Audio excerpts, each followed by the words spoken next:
Welcome back for day 7 of the 13 Nights of Samhain challenge. I have been having a lot of fun with this and really enjoy watching everybody's videos that everyone's put up so far. So if I'm looking down, I do have some notes and stuff. So today's prompt for October 25th is share a Samhain craft, divination method, or spell. So I have a special spell / craft, it's kind of a little bit of both, that I like to do every Samhain, where I will carve a special pumpkin and use a special symbol on it, and then inside use a magically crafted candle to honor and light the way for my ancestors. This is something I have done most years, starting in 2015. I've done it every year except for last year when I was really sick and just didn't have the energy and feel up to doing everything that the spell entails. So I'm not going to do the spell right now because I do plan on doing it this year, but I'm going to do it on Samhain, so I don't want to do it now ahead of time because it's too early. So I'm just going to kind of walk you through how to do the spell. So for this spell, you're going to need a pumpkin and the seeds inside, and this needs to be a carvable sized pumpkin, but it doesn't need to be huge because preferably you're going to be putting it on your altar, so you don't want to get like a ginormous one. But it does need to be big enough to be able to carve out the inside and put a candle inside. So then, in addition to the pumpkin, you will need carving tools, and then either a handmade votive candle or just a plain white votive candle from the store. Then a small glass holder for the candle, some tea or water, and a cup, a bowl, and some anointing oil. So, of course, the first thing, choose your pumpkin. Like I said, I like to get a good sized one that's big enough to carve nicely, but not like a huge one that's not going to fit well on my altar. Now, I like to put it, when I first started doing this, I would put it on my just general Samhain altar, which is smaller and doesn't have as much room because I've got all my general Samhain stuff on there as well as had my ancestor stuff on there. But now I have a specific ancestor altar, so I have stuff there that is specifically for ancestors, and that's where I would put my pumpkin now. And that's where I would have put it last year if I had done this last year, but last year was my first year having the specific ancestor altar.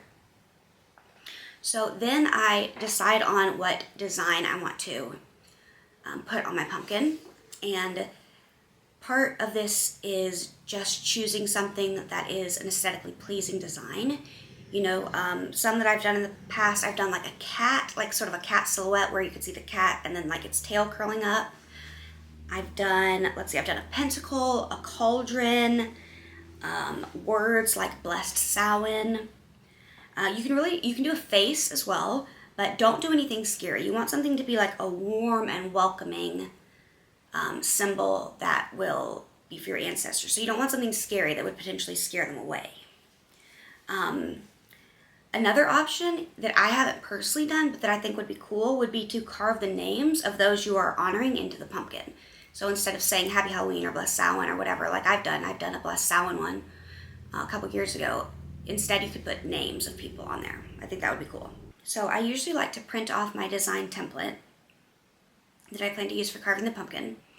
And then a few days before it's time to actually start carving the pumpkin, which I like to do on Samhain evenings, I like to start working on creating the candle that's going to go inside the pumpkin. Now, like I said, you can just use a plain white votive candle from the store. Nothing wrong with that, perfectly fine. However, I like to make my own candle so that I can infuse my energy and intent into the candle as I'm making it, as well as using correspondences in making the candle. So white is just an all-purpose color, so that is good to use. If you just want to buy a candle, you could also use black. However, when I've made my candles in the past, I've usually either made them orange or black. One year I think I did do white, but this year I think I'm going to make mine black probably. So as I'm making it, like as I'm melting the wax and everything, I like to add my energy and intent into there. And I like to add in correspondences that are good for ancestor work, like I said. So I have a few that I wrote down. Oh, also, I don't like to fragrance mine, add any fragrance oil or anything, although you could if you wanted to. I feel like maybe apple cinnamon would be a good one, because cinnamon would be good for like grounding and protection, and apple to help like connect to your ancestors. So in addition to the coloring, once I have poured my candle into the little votive mold, I like to sprinkle just a tiny bit of herbs on top. So some of the ones I might choose, I have them written down, that's why I'm looking down, so I don't forget, would be like mugwort for protection and connecting to the other realm, rosemary for remembrance, basil for positive energy, thyme for protection, catnip for positivity, and rose petals for love and communication. Of course, you don't have to use all of them or even any of them, but you definitely don't want to add too many or too much of any of it, because you don't want the candle to become a fire hazard. So I just put a very, very tiny bit on the top around the outside edge, not right up near the wick. And then I also usually like to add a couple small crystal chips as well. Some of my favorites I've used before are obsidian for grounding and connection to ancestors, lapis lazuli for connecting to and honoring ancestors, bloodstone for connection to blood ancestors and healing, smoky quartz for transmuting negative energy into positive energy, and of course clear quartz for amplifying my energy and intent. So on Samhain evening is when you kind of begin the real spell itself. And at this time you would usually start just by honoring your ancestors in whatever way is usual for you. So I like to, I have my ancestor altar set up. I will light my ancestor candle that I made specifically for them a couple years ago and give them offerings. You can perform whatever ceremonies or meditations you'd like at this time. And I like to just sit and meditate and think about my past loved ones and how grateful I am to have had them in my life. All right, so then when you're ready, it's time to do the actual pumpkin carving. Now this, of course, my altar is in my bedroom, so of course I'm not going to carve the pumpkin upstairs in my bedroom. I bring it downstairs to carve it. But you just kind of do this as you normally would when carving a pumpkin, you know, scoop out the insides, carve it and everything. But when doing so, set the seeds aside and save them, because you're going to need them for the spell. But you can get rid of like the goopy insides. So there's kind of two options. You can either just kind of wipe the seeds off, just kind of wipe the goo off and leave them like that. Or what I prefer to do is to actually roast them. And so I'm not going to really go into how to do that here, but I will leave a link to a recipe that I've used in the past to make really good roasted pumpkin seeds. So whatever way you choose, just put the pumpkin seeds into a bowl. So then once the pumpkin is carved, ready to go, everything, I bring it back upstairs into my room and place the pumpkin on my altar, on my ancestor altar. Then off to the side, I will have the bowl of pumpkin seeds and either a glass of tea or water. Next, it's time to take the candle, either the one you've made yourself or the one you've bought, and it's time to dress it with oil. So you're going to anoint it with the oil, and you can either use a plain olive oil, or maybe if you have bought a special ancestor oil, that would be fine.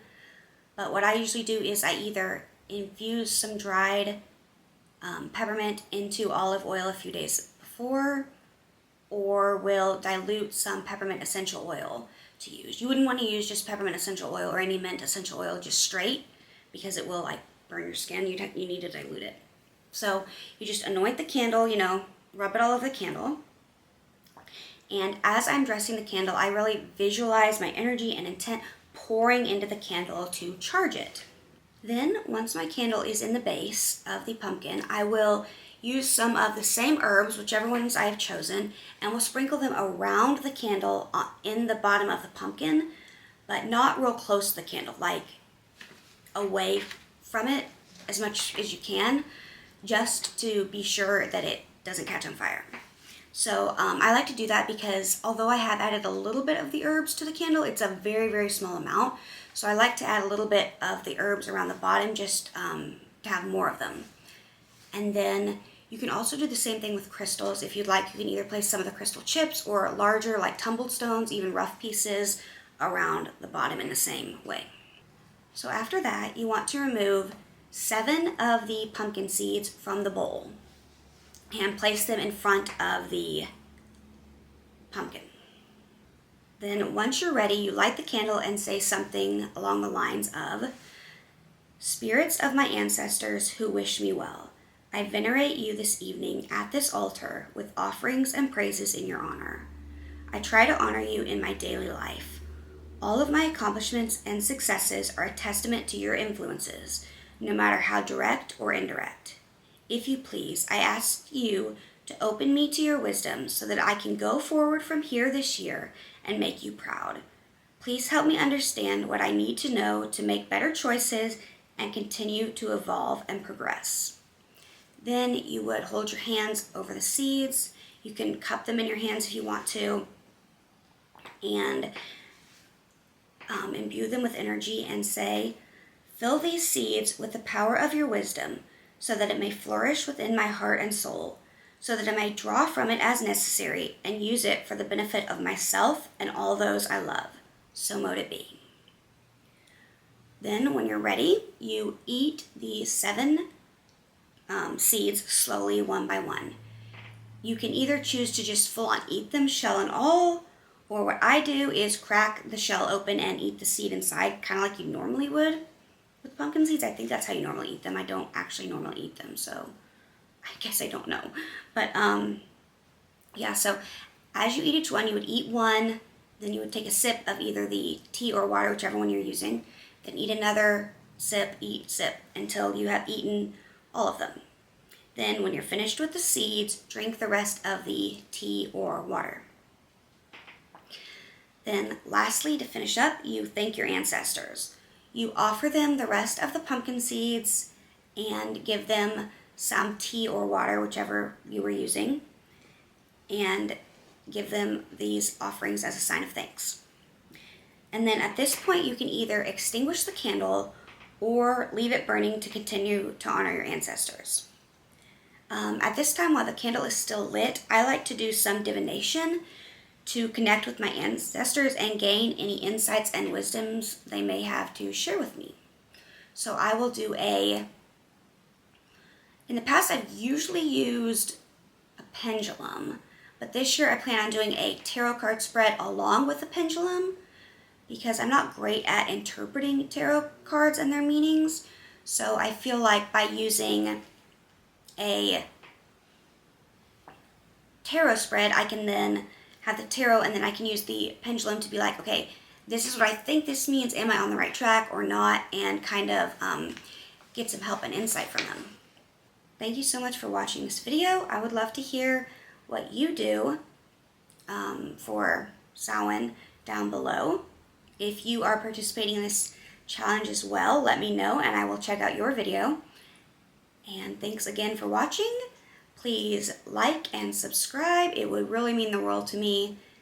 I will see you again tomorrow for the next day of the challenge. All right, bye. Blessings.